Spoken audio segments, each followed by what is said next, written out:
Okay, today's lesson is on percents. It is on page 220, lesson 5.5. Our purpose is going to be to identify the connection between percents, fractions, and ratios. Now, the first thing we want to think about is what is the connection between percents and fractions? So we can think of percent as a part-to-whole ratio where the whole is always 100. So you can write a percent as a fraction with a denominator of 100. And here's an example of that. If I have 60%, I know that that really is just 60 out of 100. Now in algebra, what this means is any percent, and it's shown here with the letter N, any percent is just that number over 100. Okay, let's talk about what the word percent means, and we're going to concentrate specifically on the cent portion of the word. Okay, we know that a century is 100 years. Notice the word cent there.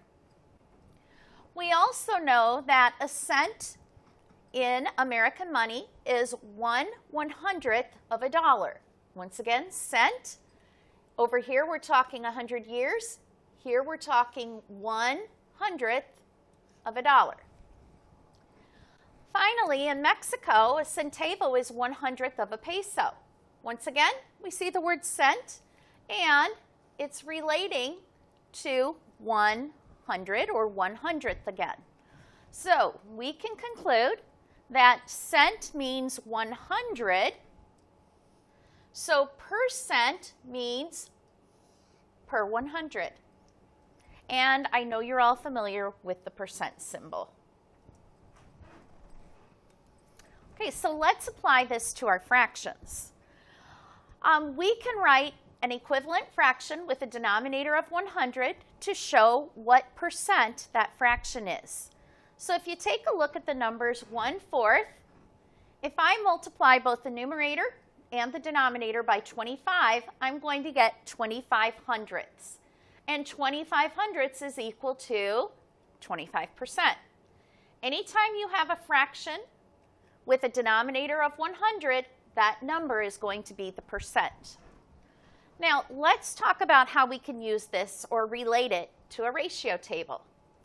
We know that there are three types of ratios: part to whole, and whole to part. And as we talked about on our last slide, a fraction is a part to whole ratio. So let's show how I can set this up into a ratio table. If I start with my fraction 1/4, I know, first off, that 1 is the part and the whole is 4. Now, in my table, everything on the top line is going to be the part. Everything on the bottom row is going to be the whole. So my number is 1/4, or 1/4. Anytime I have a percent, I know that the whole is 100. Now, I just have one missing number here. In order to determine that missing number, I just need to think about what did I do to the 4 to get to 100? And whatever you do to one number, you do the exact same thing to the other if you're multiplying or dividing. I know that 4 times 25 is equal to 100.